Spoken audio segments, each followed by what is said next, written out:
இரக்கத்தினூற்று ரட்சிப்பின் இறைவன் அன்புடன் அழைக்கின்றார். திருப்பலியானது பின்வரும் கருத்துக்களுக்காக ஒப்புக் கொடுக்கப்படுகிறது. நன்றி திருப்பலியாக அருள்ஷா ரகுமான் மற்றும் குடும்பத்தார் ஜோசப் அக்வினாஸ் தாமஸ் குடும்பத்தார் ஒப்புக் கொடுக்கிறார்கள். மேலும் இறைவில் மறைந்த எஸ் ஜோசப், பிலோமினா, லில்லி மற்றும் singer John Rivas, Lalitha Christina, Frank Rivas, Elian Rivas, Deva Kirubai, Selvaraj, Joseph Alexander Christy, Alex Margaret Catherine, Susainathan, Gowriyamma Kokila, JD Francis, Kanikkai Mary Francis, Regina Francis, Sarguna Mary, B Vinod, Indu Lovina, Michael Vincent Das, Nirmala Daisy, A Bhavani, Anasraj, Mark மற்றும் Alice குடும்பத்தில் உள்ள எல்லா ஆன்மாக்களுக்காகவும், ஆசீர்வாதம் மற்றும் லோத் மேரி அவருடைய குடும்பத்தில் உள்ள எல்லா ஆன்மாக்களுக்காகவும், ஐசக் கிறிஸ்டோபர் புத்திரிகை ஸ்தலத்தில் இருக்கிற எல்லா ஆன்மாக்களுக்காகவும், வில்லியம் மார்த்தா வில்லியம் குடும்பத்தில் உள்ள எல்லா ஆன்மாக்களுக்காகவும், கமலம்மா மற்றும் ஷாம் ரிச்சர்ட், ஜான் மற்றும் பிரமிளா குடும்பத்தில் உள்ள எல்லா ஆன்மாக்களுக்காகவும், தாமஸ் எட்வின் பாபு குடும்பத்தில் உள்ள ஆன்மாக்களுக்காகவும், செபாஸ்டின் குமார் புத்திரிகை ஸ்தலத்தில் இருக்கிற எல்லா ஆன்மாக்களுக்காகவும், Pauline William, Mary Jyothi, DD Anthony, Pushpa Theresa இறைவன் மறித்த ஆன்மாக்களுக்காகவும், Arputha Mary, Mary Violet, Salome, Anitha, Doris ஜாத்தா, Karishma Angel, Arokiyadas KP, S Anthoniammal, Sabarimuthu James, Aaron Amalanathan, Panikkaraj குடும்பத்தில் உள்ள எல்லா ஆன்மாக்களுக்காகவும், ஆரோக்கிய சுவாமி குடும்பத்தில் உள்ள ஆன்மாக்களுக்காகவும், நிர்மல் ஜோசப் குடும்பத்தில் உள்ள ஆன்மாக்களுக்காகவும், இறைவன் மறித்த ஆன்மாக்களுக்காகவும் மேரி அவர்கள் கொடுக்கிறார்கள். மேல் Parthinathan, Gnanaprakasan, Anthony, Susai Mary, Susainathan, Jebamala, Philominan, L Amalraj, Harry Emmanuel, G லூத் Swamy, Kanikkai Mary, Rita Bose, Mariyamma, Theresa, Violet குடும்பத்தில் உள்ள மறித்த ஆன்மாக்களுக்காகவும், வில்சன், டேவிட் மற்றும் மஞ்சுளா, மர்குலோனா, மேரி ரோசரி மற்றும் அவர் குடும்பத்தில் மறித்த எல்லா ஆன்மாக்களுக்காகவும், Irudhayanathan, Carmela, Saloma, Bhagyanath, Maria ரசீரப்பேல், நோஃபா Marlin, Tanisha, Arokiyamary, Periyanayagam, Manikkamma, David Prabhakar, David, Chinnappan, Alangaram, Louis மற்றும் மறித்த அருட்தந்தை Joseph Abraham, Margaret Rose, Joseph Divakar, Arokiya Swamy மற்றும் ஆரோக்கிய மேரி,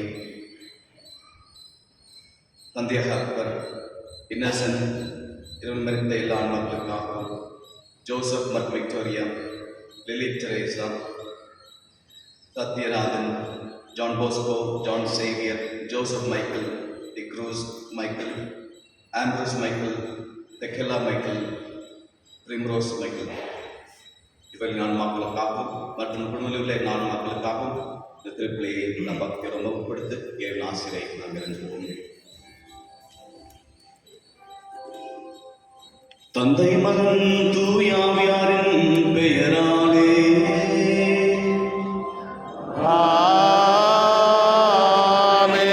நம் ஆண்டவராகிய இயேசு கிறிஸ்துவின் கடவுளின் நட்பும் தூயாவியாரின் நட்புறவும் உங்கள் அனைவரோடும் இருப்பதாக.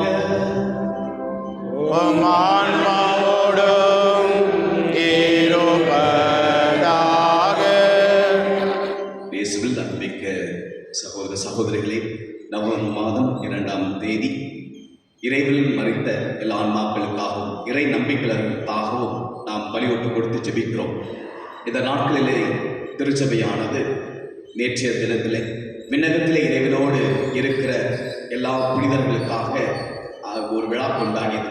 இன்று நாளிலே நாம் உத்திரிக்கும் ஸ்தலத்தில் இருக்கிற எல்லா மக்களுக்காகவும் எல்லா ஆன்மாக்களுக்காகவும் ஜெபித்து அவர்களும் விண்ணத்தை அடைய வேண்டும் என்று சொல்லி ஜெபிக்க திருச்சபையானது அழைப்பு விடுகிறது.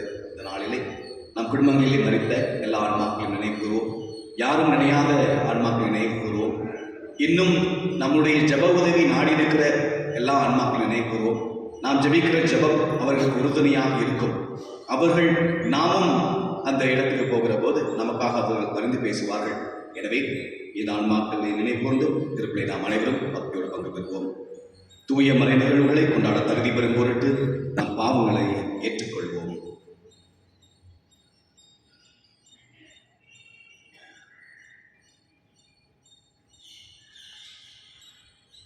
எல்லாம் வல்ல இறைவனிடமும் சகோதர சகோதரிகளே உங்களிடமும் நான் பாவியனை ஏற்றுக்கொள்கின்றேன். ஏனெனில் சிந்தனையாலும் சொல்லாலும் செயலாலும் கடமையில் தவறியதாலும் பாவங்கள் பல செய்தேன். என் பாவமே என் பாவமே என் பெரும் பாவமே. ஆகையால் எப்பொழுது கன்னியான புனித மரியாவையும் வானதூதர் புனிதர் அனைவரையும் சகோதர சகோதரர்களே உங்களையும் நாம் இறைவனாகிய ஆண்டவரிடம் எனக்காக வேண்டிக் கொள்ள மன்றாடுகின்றேன். எல்லாம் வல்ல இறைவன் நம்மை இரக்கம் வைத்து நம் பாவங்களை மன்னித்து நம்ம நிலை வாழ்வுக்கு அழைத்துச் செல்வாராக. ஆமென்.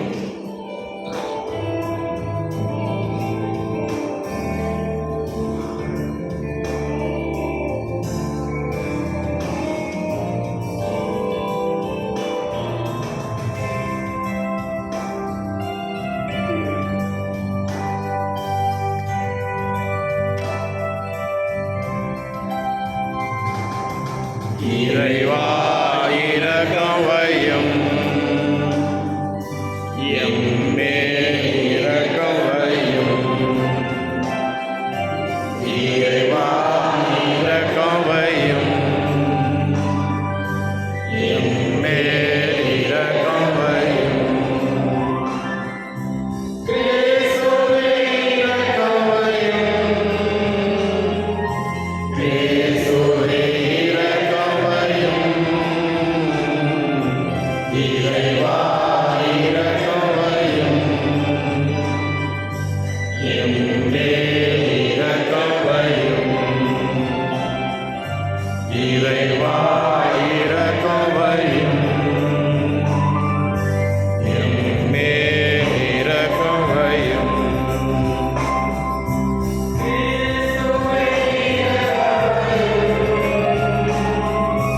கிறிஸ்துவே இரக்கம் வையும், இறைவா இரக்கம் வையும். எம்மேல் இரக்கம் வையும். இறைவா இரக்கம் வையும், எம்மேல் இரக்கம் வையும்.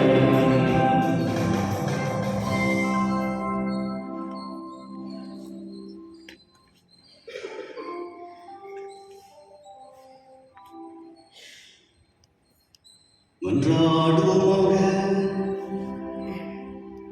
ஆண்டவரே, எங்கள் மன்றாட்டுக்களை கனிவுடன் கேட்டருள உம்மை வேண்டுகின்றோம். அதனால் உம் திருமகன் இறந்தோடிலிருந்து உயிர்த்தெழுந்தார் எனும் எங்கள் நம்பிக்கை எழுச்சுவது போல உம் அடியாளர்களும் உயிர்த்தெழுவார் என காத்திருக்கும் எங்களுக்கு எதிர்நோக்கும் உறுதி பெறுவதாக. உமோடு தூயாவியார் ஒன்றிற்கு இறைவனாய் என்றென்றும் வாழ்ந்து ஆட்சி செய்கிற ஆண்டவன் உம் திருமகனுமாகிய இயேசு கிறிஸ்து வழியாக உம்மை மன்றாடுகின்றோம்.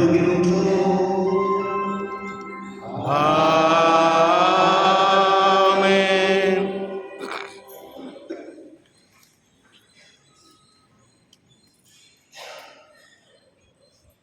சாலமோனின் ஞான நூலிலிருந்து வாசகம். நீதிமான்களின் ஆன்மாக்கள் கடவுளின் கையில் உள்ளன. கடும் தொல்லை எதுவும் அவர்களை தீண்டாது. அறிவீடிகளின் கண்களில் இறந்தவர்கள் போல் அவர்கள் தோன்றினார்கள். நீதிமான்களின் பிரிவு பெரும் துன்பமாக கருதப்பட்டது. நம்மை விட்டு பிரிந்து சென்றது பேரழிவாக கருதப்பட்டது. அவர்களோ அமைதியாக இளைப்பாறுகிறார்கள். மனிதர் பார்வையில் அவர்கள் தண்டிக்கப்பட்டாலும் இரவாமையில் அவர்கள் உறுதியான நம்பிக்கை கொண்டுள்ளார்கள். சிறிதளவு அவர்கள் கண்டித்து திருத்தப்பட்ட பின் பேரளவு கைமாறு பெறுவார்கள். கடவுள் அவர்களை சோதித்தறிந்த பின் அவர்களை தமக்கு தகுதியுள்ளவர்கள் என்று கண்டார். பொன்னை உலையிலிட்டு புடமிடுவது போல் அவர் அவர்களை புடமிடுவார்.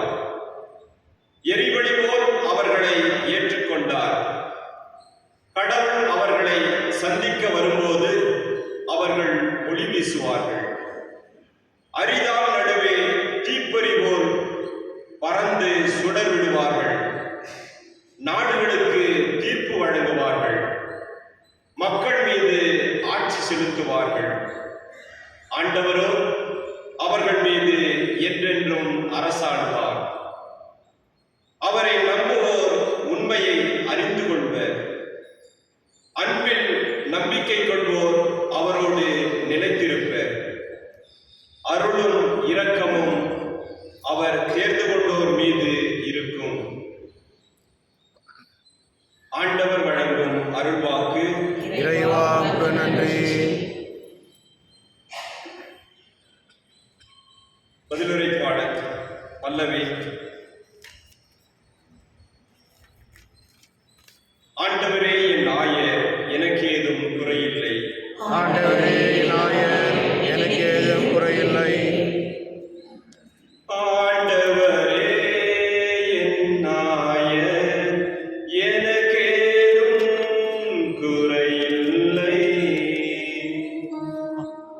ஆண்டவரே நாயர், எனக்கு ஏதும் குறையில்லை. ஆண்டவரே என் ஆயர், எனக்கேதும் குறையில்லை.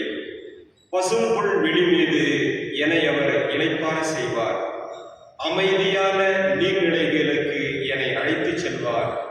அவர் எனக்கு புத்துயிர் அளிப்பார். தம் பெயருக்கேற்ப என்னை நீதி வழி நடத்திடுவார்.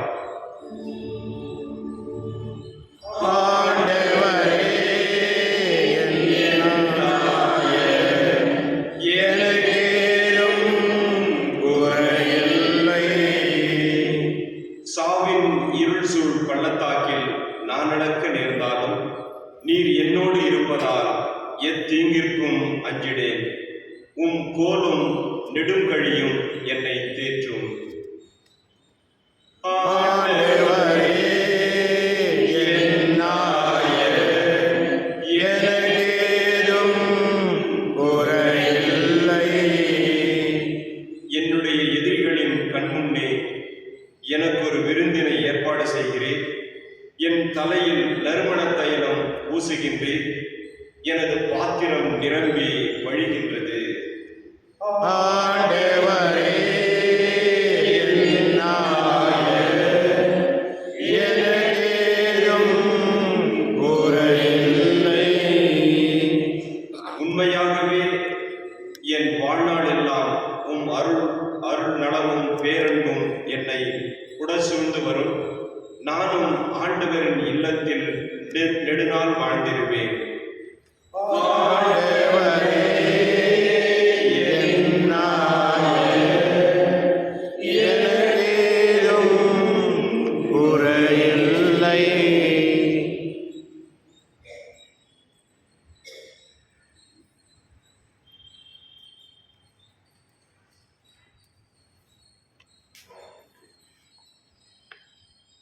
திருத்தூதர் பவுல் உரோமையருக்கு எழுதிய திருமுகத்திலிருந்து 2ஆம் வாசகம். சகோதர சகோதரிகளே, எதிர்நோக்கு ஒருபோதும் ஏமாற்றம் தராது.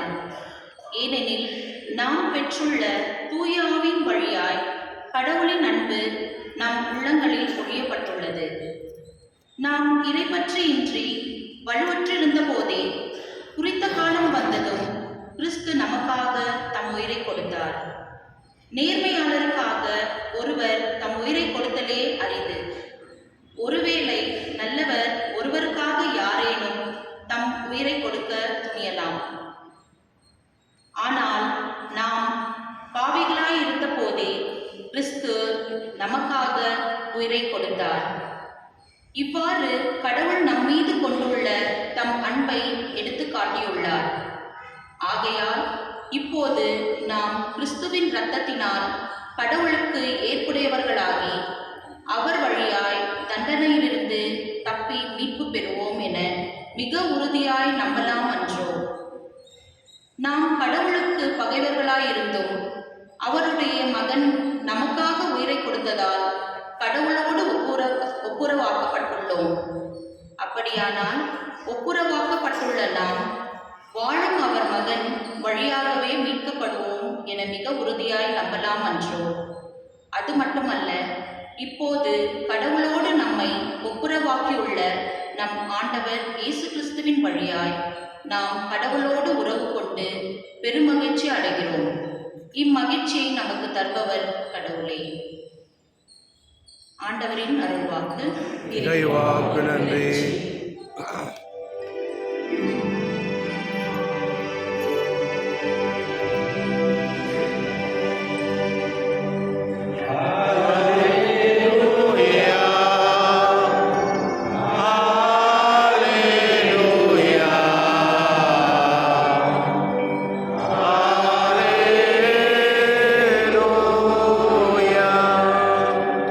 நித்திய இளைப்பாற்றியவர்களுக்கு அளித்தருளும் ஆண்டவரே, முடிவில்லாத ஒளி அவர்கள் மேல் ஒளிர்வதாக.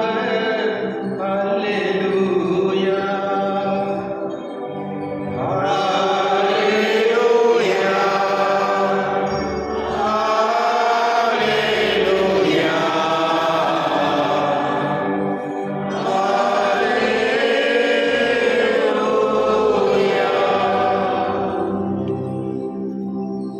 ஆண்டவர்களோடு இருப்பாராக.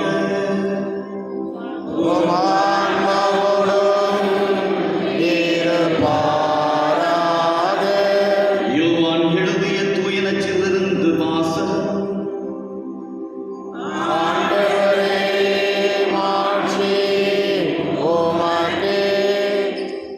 அக்காலத்தில் இயேசு மக்கள் கூட்டத்தை நோக்கி கூறியது: தந்தை என்னிடம் ஒப்படைக்கும் அனைவரையும் என்னிடம் வந்து சேர்வார். என்னிடம் வருபவரை நான் புறம்பே தள்ளிவிட மாட்டேன். ஏனெனில் என் சொந்த விருப்பத்தை நிறைவேற்ற அல்ல, என்னை அனுப்பியவரின் விருப்பத்தை நிறைவேற்றவே நான் விண்ணகத்திலிருந்து இறங்கி வந்தேன். அவர் என்னை ஒப்படைக்கும் எவரையும் நான் அழிய விடாமல் இறுதி நாளில் அனைவரையும் உயிர்த்தெழச் செய்ய வேண்டும். இதுவே என்னை அனுப்பியவரின் திருவுளம். மகனை கண்டு அவரிடம் நம்பிக்கை கொள்ளும் அனைவரும் நிலைவாழ்வு பெற வேண்டும் என்பதே என் தந்தையின் திருவுளம். நானும் இறுதி நாளில் அவர்களை உயிர்த்தெழச் செய்வேன். ஆண்டவரின் அருள்வாக்கு.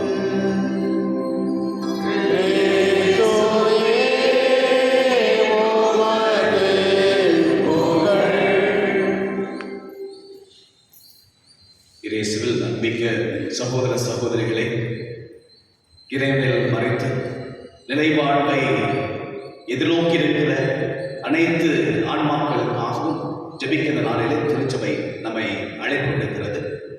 இந்த நாளிலே நாம் தியானிக்க வேண்டிய சிந்தனை என்னவென்று சொன்னால், ஒவ்வொரு முறையும் நாம் நம்பிக்கை அறிக்கிற போது நான் உடலின் உயிர்ப்பில் நம்புகிறேன், நிலைப்பாடில் நம்புகிறேன் என்று சொல்லி நிலைப்பாடு என்று உண்டு என்று ஒவ்வொரு நாளும் நாம் நம்பிக்கை வெளிப்படுத்துகிறோம். அந்த நம்பிக்கை எங்கிருந்து வருகிறது? தொடக்கத்திலே கடவுள் மனிதனை படைத்த போது மனிதனை மண்ணிலிருந்து அவர் படைக்கிறார். களிமண்ணாலே படைக்கப்பட்ட மனிதன் மீது கடவுள் தன்னுடைய உயிர் மூச்சை ஊதுகிறார். மனிதன் கடவுளுடைய உருவையும் சாயலும் கொண்டிருந்தான் என்று சொல்லி தொடக்கமும் நமக்கு சொல்கிறது. மனிதனே, நீ மண்ணாக இருக்கிறாய், நீ மண்ணுக்கே திரும்பிச் செல்வாய் என்ற அந்த வாக்கின்படி மண்ணிலிருந்து எடுக்கப்பட்ட மனிதனுடைய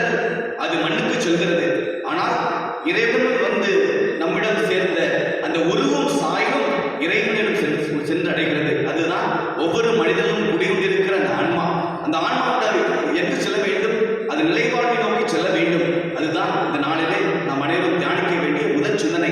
இரண்டாவதாக, இந்த நிலைவாழ்வு நமக்கு எங்கிருந்து கிடைக்கிறதுன்னு சொன்னால் கிறிஸ்துவில் கிடைக்கிறது என்று சொல்லி இந்த பவுலடியார் கொரிந்தியருக்கு எழுதிய திருமுகத்திலே சொல்வார். 15வது அதிகாரம் முதல் திருமுகத்திலே இவ்வாறு சொல்வார்: கிறிஸ்து உயிரோடு எழுப்பப்பட்டார் அல்லவா, உங்களில் பல்வேறு மக்கள் கிறிஸ்து எழுப்பப்படவில்லை என்று சொல்லி நீங்கள் செய்தி பரப்புகிறீர்களே, அது எப்படி சாத்தியம்? கிறிஸ்து உயிரோடு எழுப்பப்படவில்லை என்று சொன்னால் நாங்கள் உங்களுக்கெல்லாம் சொல்லிக் கொண்டிருக்கிற இந்த செய்தி வீணானவை என்று சொல்லுகிறார். கிறிஸ்துவே உலகத்திலே நமக்காக உயிர் எழுப்பப்பட்ட முதல் கனி என்றும் சொல்லுகிறார். எப்படி ஆதாமிலிருந்து பாவம் உலகிலே வந்து உலகையெல்லாம் அந்த தீமையாலே நிறைத்ததோ, அதே போல் கிறிஸ்து அதற்கு மாறாக தன்னுடைய உயிர்ப்பினாலே இறந்த மனிதர்களுக்கு பாவத்தின் சம்பளம் மரணம் என்று மரணத்தில் இருந்த மனிதனை தன்னுடைய உயிர்ப்பினாலே மீண்டுமாக விண்ணகம் எடுத்து செல்கிறார் என்று சொல்லி பவுலடியார் சொல்வார். எனவே இங்கிருக்கிற கூடியிருக்கிற ஒவ்வொரு மக்களும் நாம் நிலைவாழை நோக்கி பயணம் செய்து கொண்டிருக்கிறோம். ஒவ்வொரு நாளும் நிலைவாழை நோக்கி சென்று கொண்டிருக்கிறோம். உதாரணமாக, ஒரு மனிதன் உயர்ந்த கட்டடத்திலே விழுகிற போது அவன் இறக்கிறானா? உயிர் இருக்கிறதா? விழுகிற போது உயிர் இருக்கிறது. அந்த உயிர் தரையிலே அடிக்கிற போதுதான் அந்த உயிர் மனிதனை விட்டு பிரிகிறது. அதே போல்தான் நாமும் பயணம் செய்து கொண்டிருக்கிறோம். அந்த இறுதி நாளிலே அந்த இறப்பு வருகிற போதுதான் நமக்கு தெரியும் இதற்கு அப்புறம் ஒரு வாழ்வு இருக்கிறது சொல்லி. நாம் சில மக்கள் வாழ்கின்ற இந்த காலகட்டங்களிலே இந்த நமக்கு கொடுக்குற இந்த ஒரு வாழ்வு தான் இருக்கிறது. நிறைய பேர் சொல்லுவாங்க, நமக்கு ஒரு லைஃப் தான் இருக்குது, நல்லா என்ஜாய் பண்ணணும், நல்லா நமக்கு தேவையானதை நாம் செய்து கொண்டு நாம் செல்ல வேண்டும் என்று சொல்வார்கள். அப்படி அல்ல, நிலைவாழ்வு தான் நம்முடைய இலக்காக இருக்க வேண்டும். நிலைவாழ்வை நோக்கி தான் நாம் பயணம் செய்ய வேண்டும், இறப்பை நோக்கி அல்ல. சொல்வார்கள், இறந்தவர்கள் எல்லாம் விண்ணகத்து செல்கிறார்கள், வாழ்கிற மக்கள் இங்கு இருக்கிறார்கள் என்று சொல்லி. அப்படி அல்ல, இறக்கிறவர்கள் இங்கு இருக்கிறார்கள், வாழ்கிற மக்கள் விண்ணகத்திலே இருக்கிறார்கள். நாம் வாழ்கின்ற நாட்டை நோக்கி நாம் செல்கிற மக்களாக இருக்கிறோம். ஒவ்வொரு நாளும் நாம் அதற்காகத்தான் தயார் செய்ய வேண்டும். எப்படி நாம் பவுலடியார் சொல்கிறது போல நம்முடைய பாவங்களை நாம் விட்டு வாழ வேண்டும். நாம் பாவத்தை நம்மை விட்டு அகல வேண்டும், பாவத்தை விட்டு ஓட வேண்டும், நம்மை நாம் தயார் செய்ய வேண்டும். அப்படி செய்கின்ற வாழ்க்கையை தான் நம்மை நிலைப்பாடுக்கு அழைத்து செல்லும். இந்த நாளினுடைய முக்கியமான பகுதி என்னன்னு சொன்னால், இறந்த மக்களுக்காக ஜெபிப்பது, இறைவனில் மறித்த எல்லா ஆன்மாக்களுக்காக ஜெபிப்பது. அது ஒவ்வொருவருடைய கடமையாக இருக்கிறது. மக்கேபேர் புத்தகங்களை வாசிக்கிறோம். இவ்வாறு சொல்லுகிறார்கள்: நம்மை விட்டு பிரிந்து மடிந்த நம்முடைய சகோதரர்களுக்காக ஜெபிக்க வேண்டும். அவர்கள் பாவ மன்னிப்பு பெற்று அவர்கள் எழுப்பப்பட வேண்டும் என்று சொல்லி அவர்கள் தங்களுடைய சகோதரர்கள் சொல்லுகிறார்கள். இதைத்தான் நமக்கு திருச்சபை சொல்கிறது. இது கிறிஸ்துவ கடமை. இறந்தவர்களுக்காக ஜெபிக்க வேண்டியது ஒவ்வொரு மனிதனுடைய கடமையாக இருக்கிறது. போலந்து நாட்டிலே வாழ்ந்த ஒரு இளவரசர், அவர் ஒரு நாள் இவ்வாறு சிந்தித்துக் கொண்டிருக்கிறார். இந்த உலகத்திலே விண்ணகம் கிடையாது, இந்த உலகத்திலே நரகம் என்று கிடையாது, மறு உலகம் என்று ஒன்று கிடையாது, நிலைவாழ்வு என்று ஒன்று கிடையாது என்று சொல்லி அவர் நினைத்து அதை பற்றி எழுத வேண்டும் என்று சொல்லி சிந்தனையில் இருக்கிறார். அப்போது ஒரு பெண்மணி அவருடைய கதவை தட்டிவிட்டு சொல்லுகிறார்: ஐயா, என்னுடைய கணவர் ஜான் மரியா, அவர் உங்களுக்கு பணி செய்தவர், உங்களோடு இருந்தவர், இப்போது இறந்து விட்டார். அவருக்காக நான் திருப்பலி ஒப்புக் கொடுக்க வேண்டும், எனக்கு அதற்காக சிறிது பணம் கொடுங்கள் என்று சொல்லுகிறார். அதற்கு அவர் சொல்லுகிறார்: நான் இதிலெல்லாம் நம்புவதில்லை என்று சொல்லுகிறார். அந்த பெண்மணி மீண்டுமாக கேட்கிறார்: என்னுடைய கணவர் உங்களுக்காக பல ஆண்டுகள் உழைத்தாரே, அதற்காகவாது நீங்கள் இதை செய்யக்கூடாதா என்று சொல்லி இவர் வேண்டா விருப்பாக அவருக்கு அந்த பணத்தை கொடுக்கிறார். அந்த பெண்மணி பணத்தை பெற்றுக்கொண்டு ஆலயத்திலே தன்னுடைய கணவருக்காக திருப்பலி ஒப்புக் கொடுக்கிறார். அதே இரவு திருப்பலி ஒப்புக் கொடுத்த அந்த இரவிலே அந்த ஜான் மரியா அந்த இளவரசருக்கு தோன்றிவிட்டு நன்றி சொல்லுகிறார். நீங்கள் கொடுத்த அந்த சிறு உதவிக்கு நன்றி. நான் அந்த திருப்பலின்படியாக நான் கிறிஸ்துவோடு அந்த நிலைப்பாட்டை பெற்றுக்கொண்டேன் என்று சொல்லி நன்றி தெரிவித்ததாக அந்த உண்மை சம்பவம் நமக்கு சொல்லுகிறது. இதே போல் தான் உத்திரிக்கும் ஸ்தலத்திலே இருக்கிற ஆன்மாக்கள் நம்முடைய ஜபத்துக்காக அவர்கள் காத்துக் கொண்டிருக்கிறார்கள். அவர்களுடைய பாவக்கரைகள் நீக்கப்படுகிறது என்று சொன்னால், மிளகத்திலே கடவுளோடு ஒன்றாக இருக்க வேண்டிய மக்கள் கடவுளை கூட இருக்க வேண்டும், தூய்மையாக இருக்க வேண்டும். பாவத்தினாலே நாம் சில நேரங்களிலே அப்படிப்பட்ட நிலை இல்லாத போது கடவுள் தூய்மைப்படுத்துகிறார். ஆனால் அந்த ஆன்மாக்கள் தங்களுக்காக ஜெபிக்க முடியாத, மன்றாட முடியாத நிலையில இருக்கிறார்கள். அதற்கு உதவி செய்ய வேண்டியது நமது கடமை. மீண்டுமாக ஒரு உண்மை சம்பவம். டொமினிக்கன் சபையை சேர்ந்த ஒரு நல்ல மனிதர், நல்ல இளைஞர். அவர் ஒரு துறவி. அந்த துறவி உலகிலே நல்லபடியாக வாழ்ந்துவிட்டு அவர் இறந்து விடுகிறார். இறந்த பின்பாக அந்த பகுதியிலே இருந்த ஒரு ஆயருக்கு அவர் கனவிலே தோன்றுகிறார். அவர் ஆயர் அவரை பார்க்கிறார். பார்த்துவிட்டு ஆயருக்கு ஒரே அதிர்ச்சி. நீ இந்த உலகத்திலே வாழ்கிற போது எப்படி ஒரு நல்ல மனிதனாக வாழ்ந்தாய்? இந்த உலகத்திலே வாழ்கிற போது நீ ஜெபங்கள் எல்லாம் செய்தாயே, நற்காரியங்கள் எல்லாம் செய்தாயே, ஏன் நீ இந்த ஒத்திரிக்கும் ஸ்தலத்திலே இருக்கிறாய்? நீ எல்லாம் விண்ணகத்துக்கு சென்றிருப்பாய் என்று சொல்லி நான் நினைத்தோமே என்று அவர் சொல்லுகிறார். அப்போது அந்த துறவி சொல்லுகிறார், இல்லை ஆயர் அவர்களே, நான் எல்லாம் நல்லபடியாக செய்தேன், ஜெபம் ஜெபித்தேன், நான் மக்களுக்கு நல்லதை செய்தேன். ஆனால் நான் இறந்தவர்களுக்காக ஒருபோதும் ஜெபிக்கதே இல்லை. அதை நான் உணர வேண்டும், இந்த தவறை உணர வேண்டும் என்று சொல்லி கடவுள் என்னை இங்கே வைத்திருக்கிறார். நானும் அந்த அந்த அந்த கவலையை நான் உணர்கிறேன், அந்த ஆன்மாக்களுடைய கஷ்டங்களை நானும் உணர்கிறேன் என்று சொல்லுகிறார். அவருக்காக அந்த ஆயர் திருப்பலியை ஒப்புக் கொடுக்கிறார். அவரும் நிலைவாழ்வை அடைகிறார். இப்படித்தான் சில நேரங்களில் நாம் இறந்த ஆன்மாக்களுக்காக ஜெபிக்க மறந்து விடுகிறோம். அது நான் சொன்னது போல அது கடமை, ஒவ்வொரு கிறிஸ்துவின் மீது சுமத்தப்பட்ட ஒரு கடமை. அவர்களுக்காக ஜெபிக்க வேண்டியது. நாம் அவர்களுக்காக ஜெபித்து அவர்கள் விண்ணகத்தை அடைகிற போது என்ன சொல்கிறார்கள் புனிதர்கள் எல்லாம்? அவர்கள் 1000 மடங்காக உங்களுக்கு நன்மை செய்வார்கள் விண்ணகத்திலிருந்து. எனவே சில நாட்களில் நம்ம நம்முடைய குடும்பத்தாருக்காக ஒப்புக் கொடுப்போம், பல ஆண்டுகள் திருப்பி ஒப்புக் கொடுப்போம். ஒருவேளை அந்த ஆன்மாக்கள் விண்ணகத்துக்கு அடைந்திருந்தாலும் கூட சிலர் கேட்பாங்க, எதுக்கு ஃபாதர் பல வருஷமா ஒரே ஆன்மாக்காக ஒப்புக் கொடுத்துட்டு இருக்கிறோம் அப்படின்லாம் கேட்பாங்க. அதற்கு நான் சொல்வேன், நீங்கள் உங்களுடைய குடும்பத்திற்காக நீங்கள் ஒப்புக் கொடுக்கிறீர்கள்.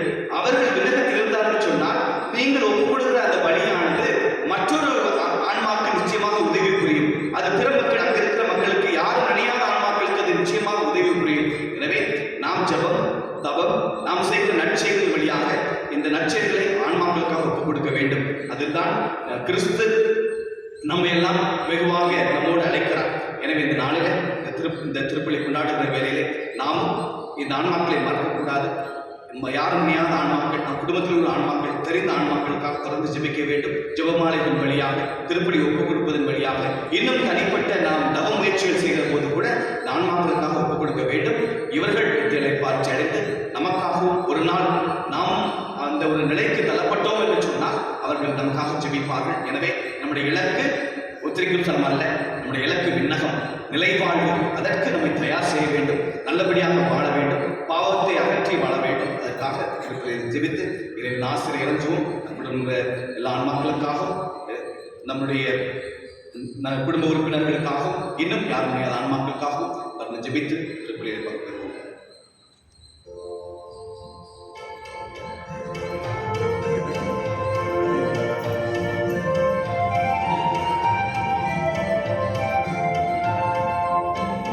விண்ணையும் மண்ணையும் படைத்தவராம் கடவுள் ஒருவர் இருக்கின்றார்.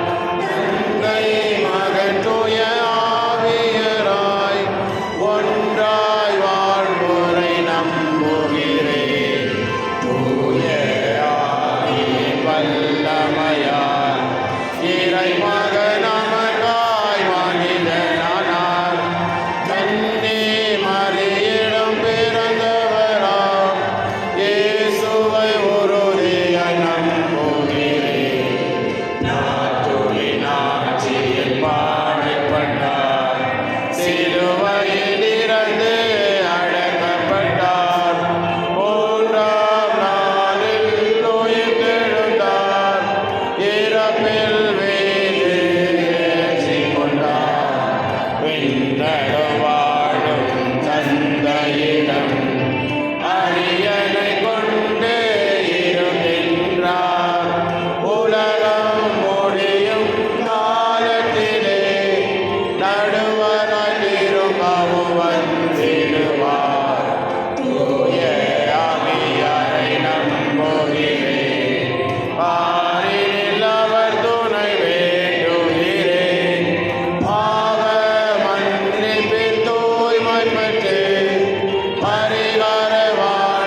அன்புமிக்க சகோதர சகோதரிகளே, நம் இறைவன் அன்பும் இரக்கமும் உள்ள தெய்வம்.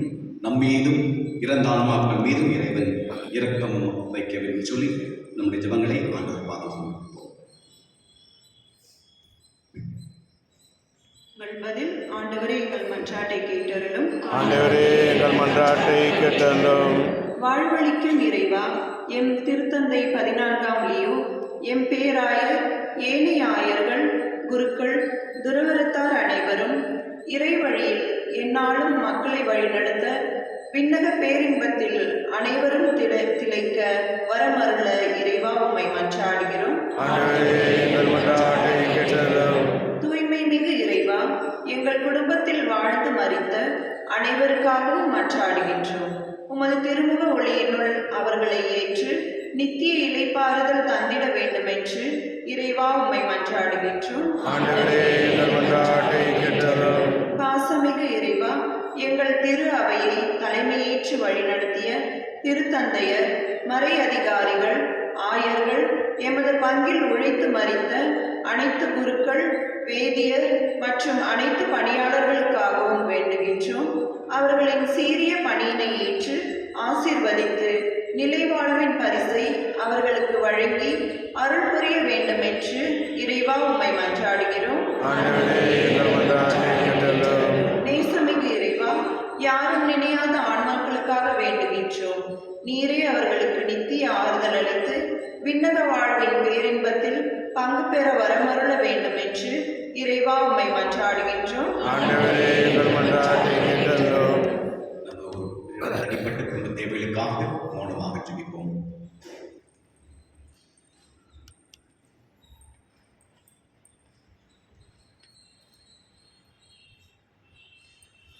இரக்கமே உருவான இறைவா, உன் பிள்ளைகளாகிய நாங்கள் நம்பிக்கையுடன் உன் பாதம் சமர்ப்பித்து எல்லா விண்ணப்பம் கேட்டு இருக்கிறார்கள் புரியும். என் பின்னதுள்ள என்னால் எல்லா ஆன்மாக்கள் மீதும் இரக்கம் அவர்கள் நிலைப்பாடு பெற்றுக்கொள்ள நீர் அவர்களை தகுதி பெறச் செய்வீராக. எங்கள் ஆண்டவராகிய கிறிஸ்து வழியாக மன்றாடுகிறோம். ஆமென்.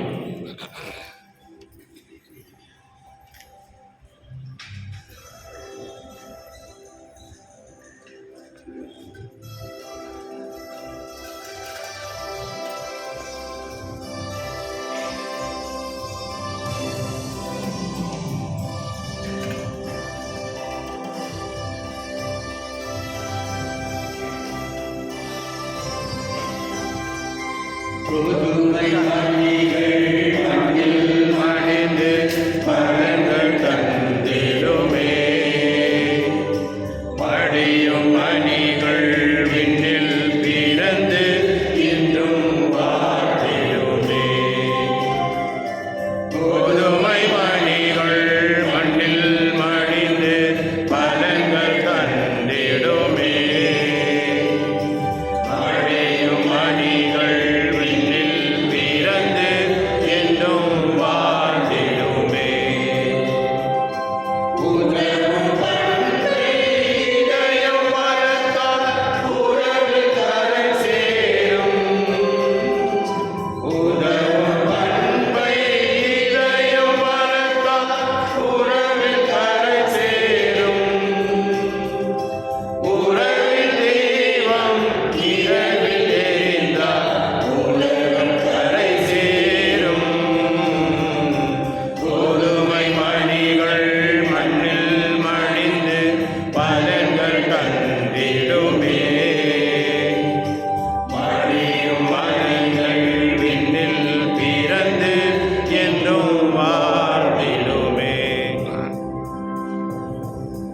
சகோதர சகோதரிகளே, என்னுடைய உங்களுடைய மானி பலி எல்லாம் தந்தையான இறைவனுக்கு ஏற்றதாகும்படி மன்றாடுங்கள்.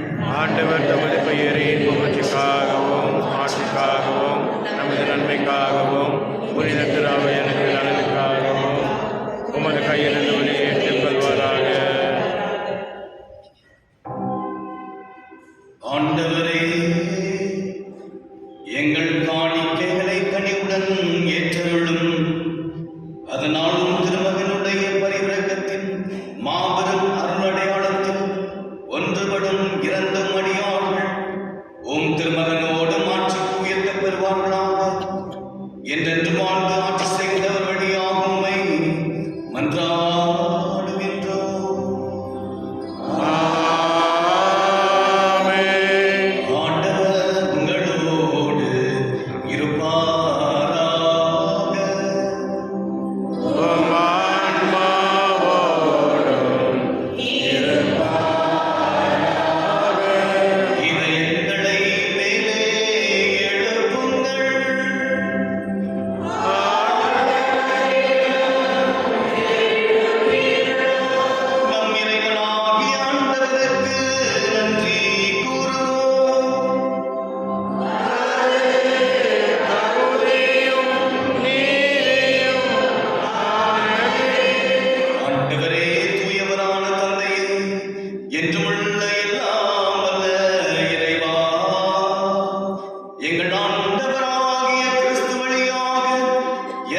பாடுவதாவது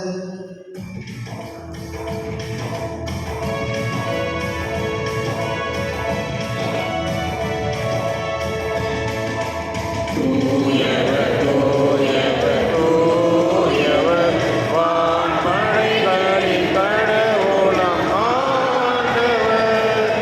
விண்ணகமும் மண்ணகமும் உமதே மாட்சியால் நிறைந்துள்ளன. உன்னதங்களிலே ஓசானா, உன்னதங்களிலே ஓசானா. ஆண்டவர் பெயரால் வருகிறவர் ஆசி பெற்றவர். உன்னதங்களிலே ஓசானா, உன்னதங்களிலே ஓசானா. ஆண்டவரே, நீர் மெய்யாகவே தூயவர், தூய்மை அனைத்துக்கும் ஊற்று. ஆகையுள்ள ஆவியை பொழிந்து காணிக்கைகளை தூய்மைப்படுத்த வேண்டுகிறோம். இவ்வாறு எங்கள் ஆண்டவர் இயேசு கிறிஸ்துவின் உடலும் இரத்தமாக எங்களுக்கு இவை மாறுவனவாக. அவர் பாடுபட உளம் கனிந்து நம்மை கையளித்த போது அப்பத்தை எடுத்து நன்றி செலுத்தி அதை பிட்டு தம் சீடர்களுக்கு அளித்து அவர் கூறியதாவது: அனைவரும் இதிலிருந்து பெற்று உண்ணுங்கள், ஏனெனில் இது உங்களுக்காக கையளிக்கப்படும் என் உடல்.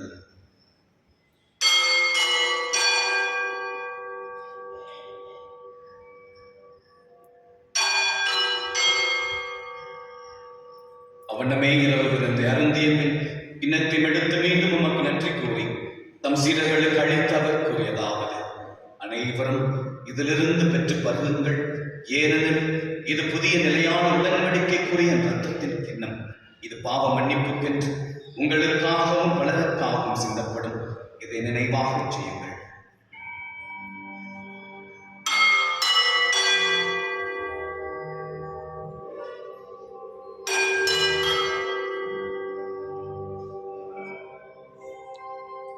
நம்பிக்கையின் மறைபொருள்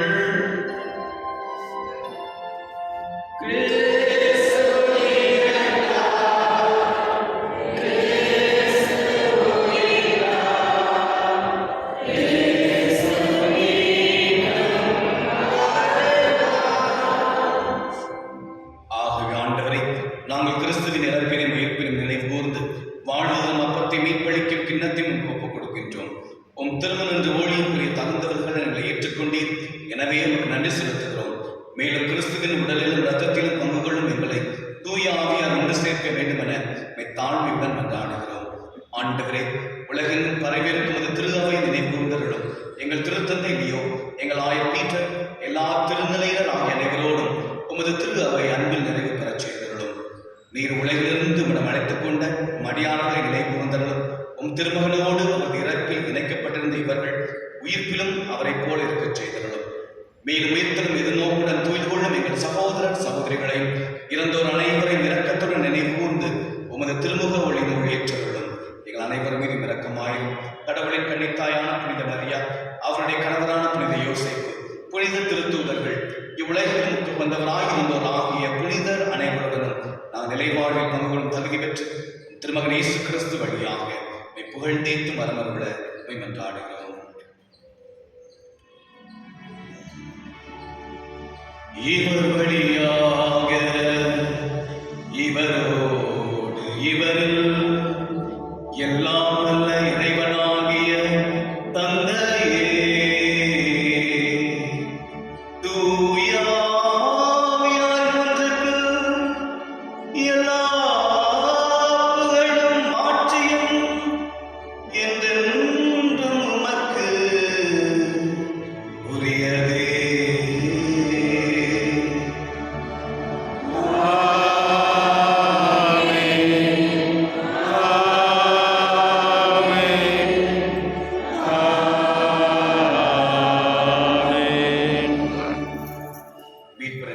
கற்பிக்கப்பட்டு இறைபடிப்பினையால் பயிற்சி பெற்ற நாம் துணிந்து சொல்வோம். எங்கள் தந்தையே, உமது பெயர் தூயதென போற்ற வருக, உமது ஆட்சி வருக, உமது திருவுளம் விண்ணுலகில் நிறைவேறுவது போல மண்ணுலகில்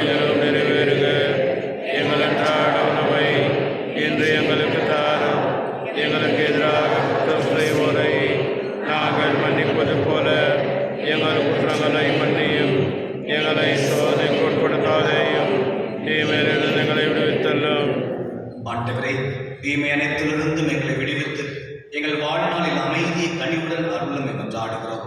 இரக்கத்தின் உதவியால் நாங்கள் பாவத்திலிருந்து எப்போதும் விடுதலை பெற்று யாதொரு கலக்கமுமின்றி நலமாயிருப்போமாக. நாங்கள் இது நோக்கியிருக்கும் பேரின்பத்திற்காகவும் மீட்பராக இயேசு கிறிஸ்துவின் வருகைக்காகவும் காத்திருக்கின்றோம். ஏனெனில் ஆட்சியும் வல்லமையும் ஆட்சியும் என்றென்றும் அது. ஆண்டவர் இயேசு கிறிஸ்துவே, அமைதியை உங்களுக்கு விட்டுச் செல்கிறேன், என் அமைதியை உங்களுக்கு அளிக்கிறேன் என்றும் திருத்தூதருக்கு மொழிந்தீரே. எங்கள் பாவங்களை பாராமல் உமது திரு அவை நம்பிக்கை கண்ணோக்கி உமது திருவுளத்துக்கு ஏற்ப அதற்கு அமைதியும் ஒற்றுமையும் அளித்தருள்வீராக. என்றென்றும் வாழ்ந்து ஆட்சி செய்தவர் நீரே. ஆமென். ஆண்டவருடைய அமைதி உங்களோடு என்றும் இருப்பதாக. உம் ஆன்மாவோடும் இருப்பதாக. ஒருவர் அமைதியை பகிர்ந்து கொள்வோம். பாவம் போக்கும் இரணின் சமரியே, எம்மேல் இரக்கமையும். உலகின் பாவம் போக்கும் இருளின் சமரியே, எம்மேல் இரக்கமையும். உலகின் பாவம் போக்கும் இருளின் சமரியே, எமக்கு அமைதியருளும்.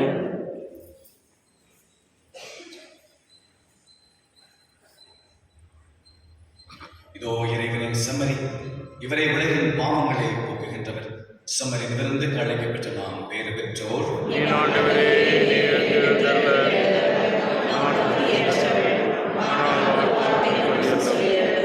என் ஆன்மா நலமடையும்.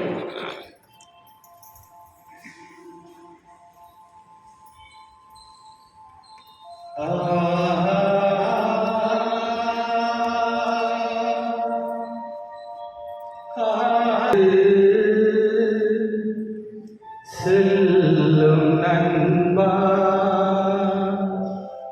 விண்ணில் இறைவன் இன்பம் தருவார்.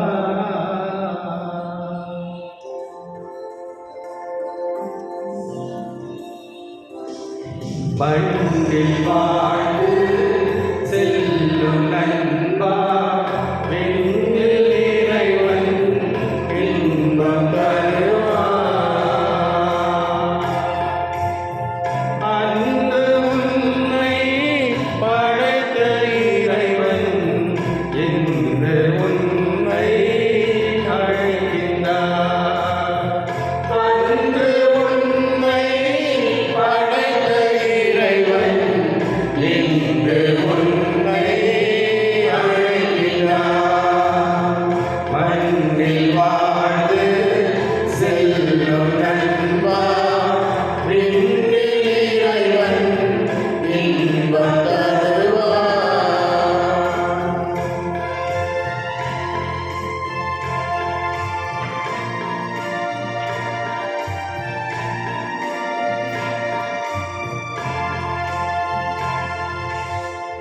உலகில் நீயும் வாழ்ந்த காலம் உயர்ந்த வாழ்வின் பயணமே. உலகில் நீயும் வாழ்ந்த காலம் உயர்ந்த வாழ்வின் பயணமே. சேர்ந்த உறவும் இணைந்த உள்ளமும்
குட் மார்னிங்.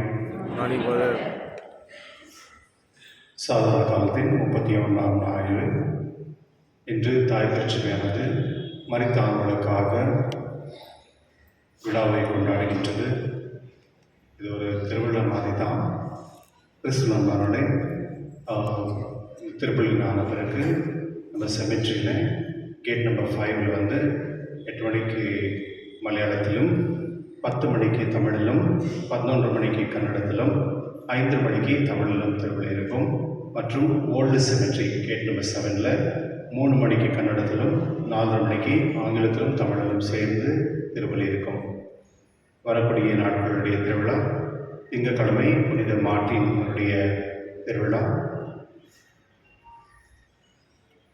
செவ்வாய்க்கிழமை சென்ட் சார்லஸ் உடைய திருவிழா, 7ஆம் தேதி முதல் வெள்ளி அன்று மாதத்தின் முதல் வெள்ளி சாயங்காலம் 6 மணி ஆகிட்டு கொஞ்சம் மாதிரி நம்ம வந்து ஒரு ஸ்பிரிச்சுவல் மூவி வந்து இங்கே போடப்படும். அதை பார்க்கும்படி கேட்டுக்கொள்கின்றேன். மற்றும் நைட் விஜில் 10 மணிக்கு இருக்கும். 8ஆம் தேதி முதல் வெள்ளி, அந்த மாதத்தின் முதல் வெள்ளி அந்த திருப்பலி ஆன பிறகு ரோசரி பொசிஷன் இருக்கும். அது பங்கு கொள்ளும்படி கேட்டுக்கொள்கின்றேன். அன்பியங்கள் திங்கட்கிழமை சென்ட் பிரான்சிஸ் சேவியர் 6 மணிக்கு ஜான்புல் ஸ்ட்ரீட்டிலும், சனிக்கிழமை சென்ட் மரியா கரோட்டி 5:30 மணிக்கு ஆங்கிலோ இந்தியன் கோட்டர்ஸிலும், அடுத்த ஞாயிற்றுக்கிழமை புனித Deva Sagayam Saint Francis of Assisi Saint Anthony 7 மணிக்கும் வேறு வேறு இடத்தில், மற்றும் சென்ட் ரஃபேல் 4 மணிக்கு சேவியர் லேவர்களும் இந்த அன்பியம் நடைபெறுகின்றது. சென்ட் ஜான்ஸ் மெடிக்கல் காலேஜ்கள் வந்து 50 வருடத்துடைய விழாவை கொண்டாடுகிறார்கள். அதுக்காக அவங்க வந்து 25% வந்து டிஸ்கவுண்ட் மாதிரி ஃப்ரீ கேம்ப் நடக்கிறாங்க. அதுக்கேற்ற மாதிரி யாருக்காவது போகிறோம் அப்படின்னா நோட்டீஸ் போர்டை பாருங்கள். கடந்த வாரம் காணிக்கை மொத்தம் 53,170 ரூபா. அனைவருக்கும் நன்றி. சோஃபியா ஹைஸ்கூல் வந்து கார்னிவல் நடத்துகிறாங்க 8ஆம் தேதி 9ஆம் தேதி. யாராவது விருப்பம் இருக்கவங்க நம்ம போயிட்டு வரலாம்.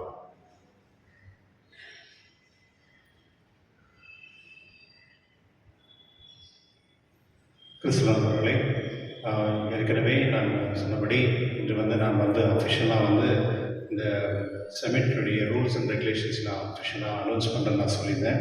நீங்கள் வெளியே போகிறது இந்த ஹேண்ட் பில்ஸ் உங்களுக்கு கிடைக்கும். கன்னடா, தமிழ், இங்கிலீஷ் எல்லாத்துலேயும் இருக்குது, புரிகிற மாதிரி.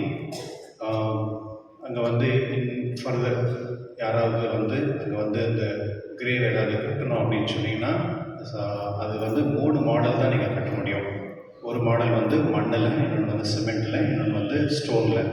ஸ்டோன் வந்தெல்லாம் நீங்கள் அங்கே பார்த்துருக்கீங்க, நிறைய பேர் பில்டிங் மாதிரிலாம் கட்டிருக்கலாம். அந்த மாதிரிலாம் கிடையாது. இன் ஃப்யூச்சர் வந்து ஒரு சிம்பிள் ஸ்லாப் அவ்வளோதான். இது வந்து உங்களுக்கு பணம் கூட ரொம்ப செலவாகாது. இது வந்து உங்களுக்கு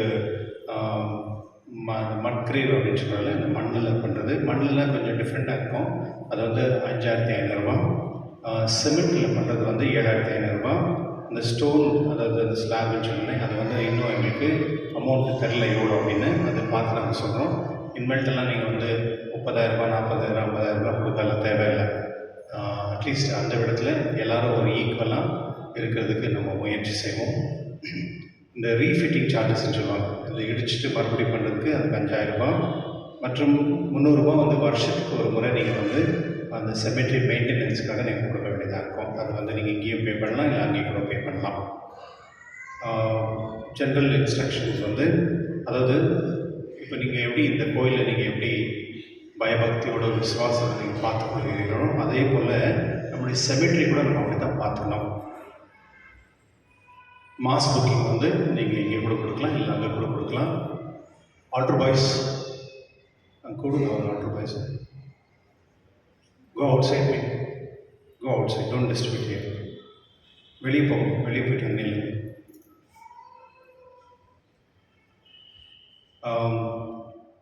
திருப்பலிகள் வந்து நீங்கள் வந்து இங்கே கொடுக்கலாம், இல்லை செமெட்ரியில் கூட கொடுக்கலாம். அதுக்கு வந்து 200 ரூபா. மேக்ஸிமம் 2 பேர்கள் வந்து நீங்கள் கொடுக்கலாம். ஏற்கனவே சொன்ன மாதிரி இந்த செமெட்ரிக்கு போகும்பொழுது இந்த கிராக்கர்ஸ், இந்த பட்டாசு அதெல்லாம் எடுத்துகிட்டு போக வேண்டாம்.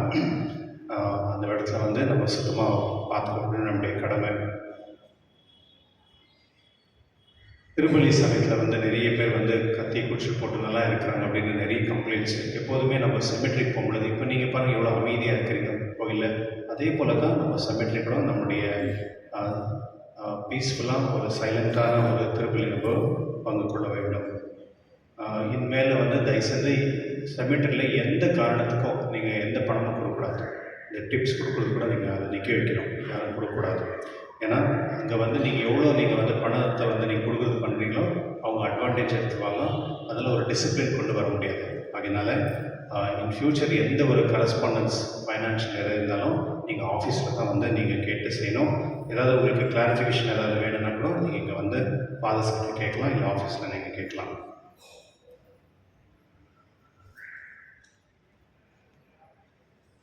சரி, எத்தனை பேர் வந்து மோட்சத்துக்கு போகணும்னு விருப்பப்படுறீங்க? யாருன்னா இருக்கீங்களா நீங்கள் மோட்சத்துக்கு போகக்கூடாது அப்படின்னு இருக்கிறவங்க? எல்லோரும் போகணும் தானே? போகிறீங்களா? சரி, போகிறீங்களான்னு எனக்கு தெரில. போகணும், போகிறீங்க, ஓகே, சரி. சரி, எத்தனை பேர் மறிக்கிறதுக்கு ரெடியாக இருக்கிறீங்க? அது பாருங்கள், யாரும் 2 பேர் 3 பேர் தானே இருக்கிறாங்க. அப்போ போதும், இங்கே தங்கினா போதும், வீட்டில் ஒரே தொல்லை அப்படின்னு சொல்லிட்டு இல்லையா? இது ஒரு பெரிய சைக்காலஜி தான். நிறைய பேர் வந்து நம்ம மோட்சத்துக்கு போகணுன்னு விருப்பப்படுறோம், ஆனால் மறிக்கிறதுக்கு நம்ம யாரும் விருப்பப்படுறதில்லை. ஒரு சைக்காலஜிஸ்ட் என்ன அப்படின்னு சொல்கிறாங்கன்னா, நம்ம மறிக்கிறதுக்கு முன்னாவே நம்மளுக்கு தெரிஞ்சிடுமா, கொஞ்ச நாளுக்கு முன்னாவே. அப்போ தெரிய வரும் பொழுது அந்த மரணம் வருதுன்ற யாரும் சொல்லுவாங்கல்ல, டாக்டர்ஸோ இல்லை யாரும் சொல்லுவாங்க, ரொம்ப சீரியஸாக கிடையாது, நீங்கள் பார்த்துக்கணும், சில இதெல்லாம் விட்டு விடணும் அப்படின்லாம் சொல்லுவாங்க. அப்போ அவங்க மேலே நம்ம கோவப்படுறோமா, அந்த டாக்டர்ஸ் மேலே யார் எங்களை சொல்கிறாங்க அவங்க மேலே கோவப்படுறோமா? சரி, கோவப்பட்ட பிறகு என்ன பண்ணுறோம் அப்படின்னா, ஃபர்ஸ்ட் ஆஃப் ஆல் வந்து அதை எக்ஸெப்ட் பண்ணுறதில்ல. நான் இறந்துருவேன் அப்படின்னு யாரும் எக்ஸெப்ட் பண்ணுறது இல்லையா ஃபர்ஸ்ட் ஆஃப் ஆல். சரி, ஒருவேளை எக்ஸெப்ட் பண்ணிட்ட பிறகு மற்றவர்கள் நம்ம கோவப்படுறோம், டாக்டர்ஸோ வீட்டில் இருக்க குடும்பத்துக்கார மேலே சும்மா சின்னதுக்கெல்லாம் கோவப்படுவோமா? அதாயிட்ட பிறகு ஒரு புரிதல் வந்த பிறகு கடவுள்கிட்ட ஒரு டீல் பண்ணுவாங்களாம். கடவுள் எனக்கு இன்னொரு சான்ஸ் கொடு, நான் இவ்வளோ சீக்கிரம் சாகிறதுக்கு எனக்கு விருப்பம் இல்லை, இன்னொரு சான்ஸ்னால் நான் நல்ல வாழ்க்கை வாழ்கிறதுக்கு நான் முயற்சி பண்ணுறேன் அப்படின்னு. ஒருவேளை அதுவும் ஃபெயிலியர் ஆயிடுச்சுன்னா நிறைய பேர் வந்து டிப்ரெஷனில் போயிடுவாங்களாம், ஒரு டிஸ்டர்ப் மைண்டில் போயிடுவாங்களாம். ஸோ நிறைய டாக்டர்ஸ் என்ன சொல்கிறாங்கன்னா, சைக்காலஜிஸ்ட் டாக்டர்ஸு இந்த டிப்ரெஷன் போகிற இடத்துல தான் நிறைய பேர் இறந்துடுறாங்க. ஏன்னா அந்த சமயத்தில் வந்து அவங்க ரொம்ப டீப்பாக டிப்ரெஷன் போயிட்டு அதுலேருந்து வெளியே வராமல் அந்த சோகத்துலேயே இறந்துடுறாங்க அப்படின்றாங்க. சில பேர் மட்டும்தான் அந்த டிப்ரெஷனுக்கு போகாமல் இருப்பாங்க. அது யார் அப்படின்னு சொன்னால், சில பேர் வந்து கடவுள்கிட்ட வந்து ப்ரிப்பேர் பண்ணுவாங்களாம். கடவுளை எனக்கு என்னுடைய லைஃப் என்னாச்சு, நான் செஞ்ச பாவத்துக்கு நான் மன்னிப்பு கேட்டு என்னை சரிப்படுத்தி நான் வந்து உங்க கூட இருக்கணும் அப்படின்னு பாவம் செய்து போகிறதுக்கு மற்றது எல்லாமே அவங்க ட்ரை பண்ணுவாங்களாம். ஸோ கிறிஸ்து நண்பர்களே, இது வந்து உண்மை கடவுள். இந்த சாவு வர சமயத்தில் வந்து நம்ம இந்த மாதிரி ப்ராப்ளம்ஸ் போவோம். ஆனால் கடவுள் வந்து நமக்கு ஒரு ஆப்பர்ச்சுனிட்டி கொடுப்பார். நம்ம திருந்தி வாழ்ந்து அதாவது கடவுள்கிட்ட மன்னிப்பு கேட்டு நம்முடைய ஆன்மா முழுமையாக வந்து கடவுள்கிட்ட போகிறதுக்கு. அதனால இந்த விசேஷமாக ஃபாதர் சொன்ன மாதிரி நம்ம வந்து ஜெபிக்கணும். எதுக்காகனா நம்முடைய ஆன்மாக்கவும் நம்ம ஜெபிக்கணும், மற்றவங்களுடைய ஆன்மாக்கவும் நம்ம ஜெபிக்கணும். அதனால என்னுடைய நாளில் வந்து 3 திருப்பலி நீங்கள் பங்கு கொள்ளலாம். எவ்வளோ 3 திருப்பலி 3 முறை நீங்கள் கம்யூனியன் ரிசீவ் பண்ணிக்கலாம். ஓகே, ஒரு முறை நீங்கள் திருப்பலி போகும்பொழுது மற்ற யாருமே நினைக்காத ஆன்மாக்களுக்காக நீங்கள் கொடுக்கலாம். எழுந்து நிற்போம்.